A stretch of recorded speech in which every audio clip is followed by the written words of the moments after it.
तो मैं आज आपको पढ़ाने वाली हूँ मेल रिप्रोडक्टिव सिस्टम या नर जनन तंत्र। इसका काम होता है शुक्राणु बनाना। शुक्राणुओं का निर्माण जो होता है वो वृषण के अंदर होता है। वृषण कैसे होते हैं? गोल आकार के होते हैं। ये आपको अखरोट के टाइप की भूरे रंग की जो एक ग्रंथि दिखाई दे रही है, तो इसको क्या बोलते हैं? प्रोस्टेट ग्रंथि। यहाँ पर यूरिन निकालने वाली जो नली लगी हुई होती है इसे बोलते हैं यूरेथ्रा। नलिका लगी होती है मांसपेशियों की बनी हुई, जिसे क्या बोलते हैं? पेनिस। एक ही नली लगी हुई होती है जिसके द्वारा स्पर्म और यूरिन बाहर निकलते हैं, और यहाँ पर एक व्हाइट कलर का पदार्थ निकलता है नीचे को। तब ये निकलता है तो इसमें ही बहुत सारे स्पर्म बाहर को निकल जाते हैं। Hello students, welcome to NS UP board class 12। तो आज का टॉपिक मैं आपको पढ़ाने वाली हूँ नर जनन तंत्र या मेल रिप्रोडक्टिव सिस्टम, और मैं इसे डायग्राम के द्वारा ही और ये बहुत सारी जो हेडिंग आपको दिखाई दे रही है इनके द्वारा ही आपको अच्छे से समझा दूंगी। ये जो हेडिंग है मैंने आपको लिए हेडिंग लिख दी है, और इनमें जो मैं आपको थ्योरी समझाऊंगी वो आप खुद लिख सकते हैं और उसे अच्छे से तैयार कर सकते हैं। ये बोर्ड एग्जाम के लिए बहुत ही इंपॉर्टेंट है। तो आज की वीडियो में हम पढ़ने वाले हैं male reproductive system. Male reproductive system क्या होता है? इसका काम होता है शुक्राणु बनाना, और शुक्राणुओं को जो महिलाएं होती हैं उनकी बॉडी के अंदर पहुंचाने का काम होता है ताकि निषेचन हो सके। जब निषेचन होगा तभी एम्ब्रियो का निर्माण होता है। तो जब निषेचन होता है तो वहां पर क्या बनता है? युग्मनज। फिर उसके बाद में क्या होता है? एम्ब्रियो का या भ्रूण का निर्माण होता है। तो मेल रिप्रोडक्टिव सिस्टम जो होता है ये शुक्राणु बनाकर पहुंचा देते हैं महिला की बॉडी के अंदर, और वहीं पर निषेचन हो जाता है। तो ये जितने भी अंग इसमें हेल्प करते हैं उन्हें क्या बोलते हैं? ये सब मिलकर क्या बनाते हैं? एक नर जनन तंत्र। इसे क्या बोलते हैं हम? नर जनन तंत्र या मेल रिप्रोडक्टिव सिस्टम। तो ये एक आंतरिक संरचना है जो मैं आपको पढ़ाने वाली हूँ, दिखाने वाली हूँ। इसमें जितने भी भाग होते हैं सारे साफ साफ दिखाई देते हैं, और उनके द्वारा ही आपको अच्छे से समझाऊंगी ताकि आपको अच्छे से समझ में आ जाए। तो ये वाली जो संरचना होती है इसे क्या बोलते हैं? वृषण।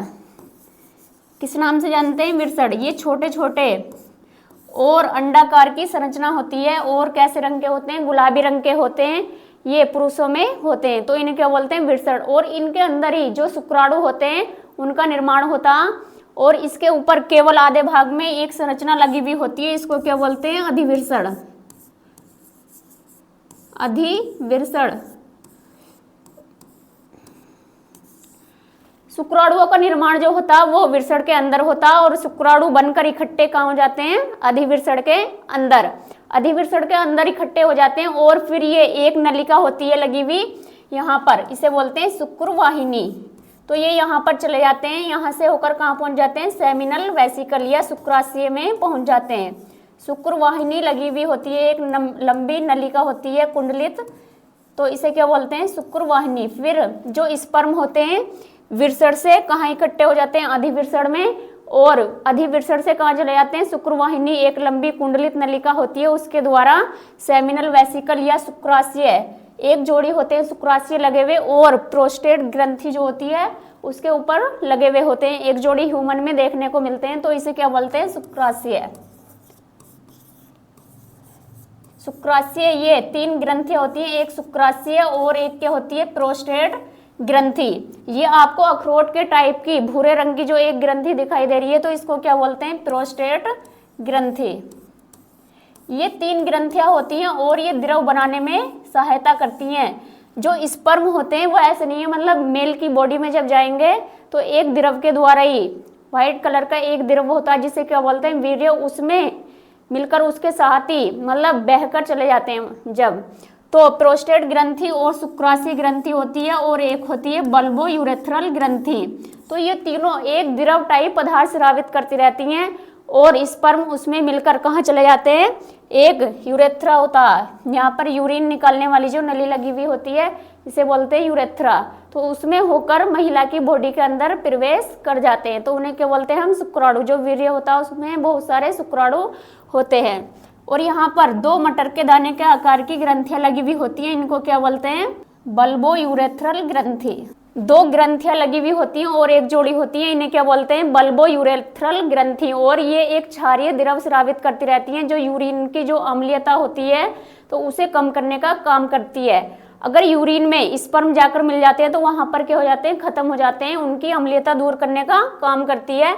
तो ये तीनों ग्रंथि जो होती है जनन में हेल्प करती है, और जितना भी जो पदार्थ स्रावित होता उसमें द्रव टाइप पदार्थ स्पर्म जो होते हैं उसमें मिलाती रहती हैं, और फिर ये जो स्पर्म तैयार हो जाते हैं, फिर यहाँ से होकर कहाँ चले जाते हैं, एक यूरेथ्रा होता है इसमें चले जाते हैं,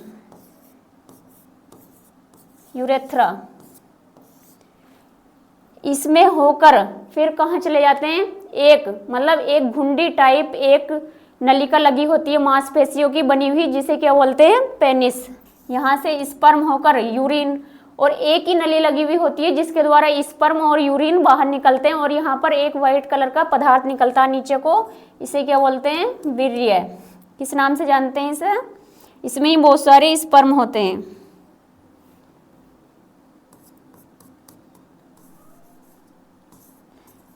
बहुत जब ये निकलता है तो इसमें ही बहुत सारे स्पर्म बाहर को निकल जाते हैं, और मेल क्या करता, वो फीमेल की बॉडी के अंदर इन्हें प्रवेश करा देता, और उसकी बॉडी के अंदर जाकर ये क्या कर लेते हैं, एग, और जब स्पर्म मिलते हैं तो वहां पर क्या हो जाता, निषेचन हो जाता।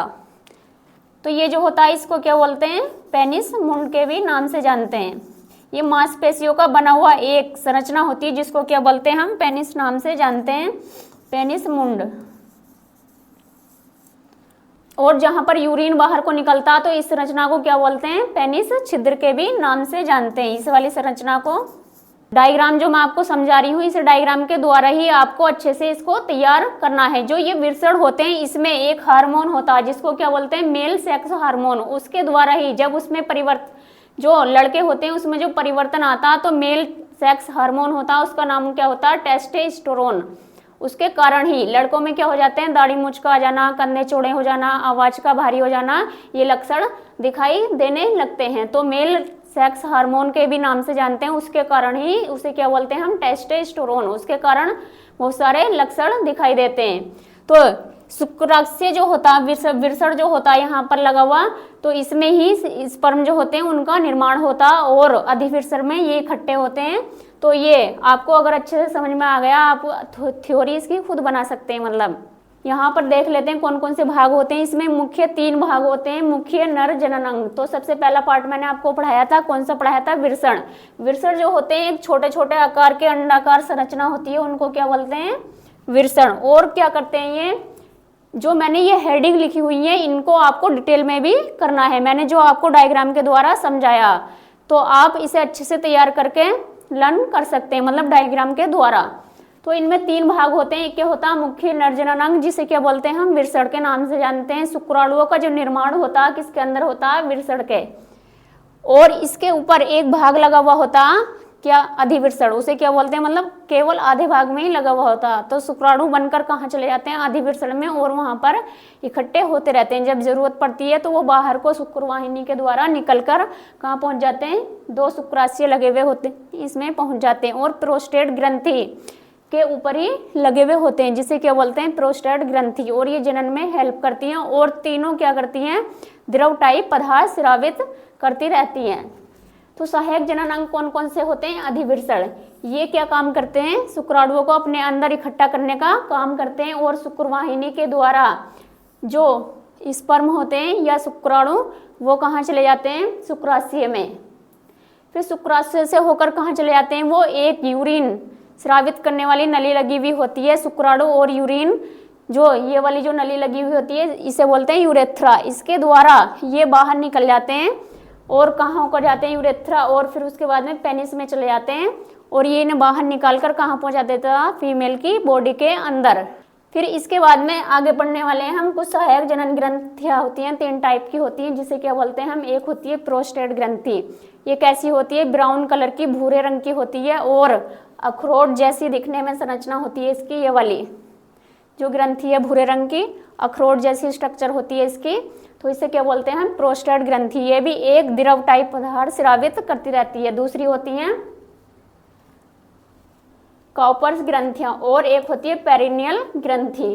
शुक्राशय जो होता है ये स्पर्म को यहाँ पर मतलब एक द्रव टाइप पदार्थ में तैयार करके और बाहर निकालने का काम करती है। फिर नीचे क्या होती है, लगी हुई मटर के दाने की बल्बो यूरेथ्रल या काउपर्स ग्रंथि भी बोलते हैं इनको। मटर के दाने की आकार की होती हैं, इसमें चले जाते हैं। फिर इसके बाद में कहाँ चले जाते हैं, यूरेथ्रा में। फिर उसके बाद में पेनिस के द्वारा बाहर निकाल दिए जाते हैं। तो ये 3 मेन ग्रंथियां होती हैं जो जनन में हेल्प करती हैं। तो इसे आपको अच्छे से तैयार करना और प्रिपेयर करना बोर्ड एग्जाम के लिए। Okay, thank you.